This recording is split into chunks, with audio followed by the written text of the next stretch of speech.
First to the results tonight. Now, 1 week since voters in the Crosse School District went to the polls to choose 3 new Board of Education members. Only 2 names actually appeared on the ballot, Tim Alberts and Adam Manka, and as expected by the end of last Tuesday night, those 2 earned the most votes individually. Now, write-ins accounted for about 48% of the total vote, and among the several registered campaigns, Jim Bagnevsky earned the most votes with just over 3,200. The next closest write-in candidate, Jeremiah Galvan, earned a little more than 2,500 votes, a margin of about 3 percentage points. Now, in this process of getting results for the school board, the school district of La Crosse's Board of Canvassers has been working to verify the election, going through each name written in on the ballot.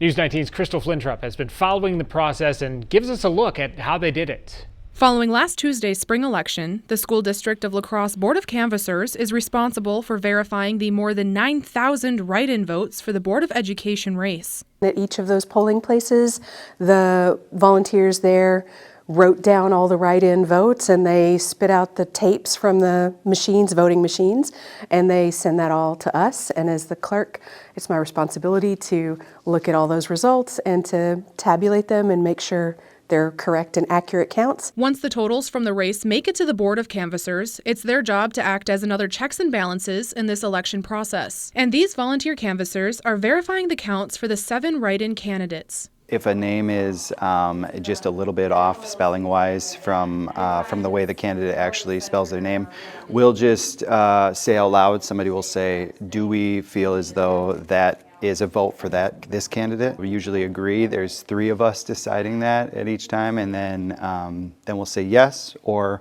if somebody says no, we'll have a quick discussion about it. This Board of Canvassers has worked for hours, verifying the results from the numerous polling places in the 29 wards and 5 townships that make up the school district of La Crosse. And it's a process both have found to be shockingly enjoyable. I think democracy is fascinating, so it's kind of interesting just to see how it all works and how many man hours are involved in it and keeping the system running in a way that we can trust and rely on. In La Crosse, I'm Crystal Flintrop, News 19.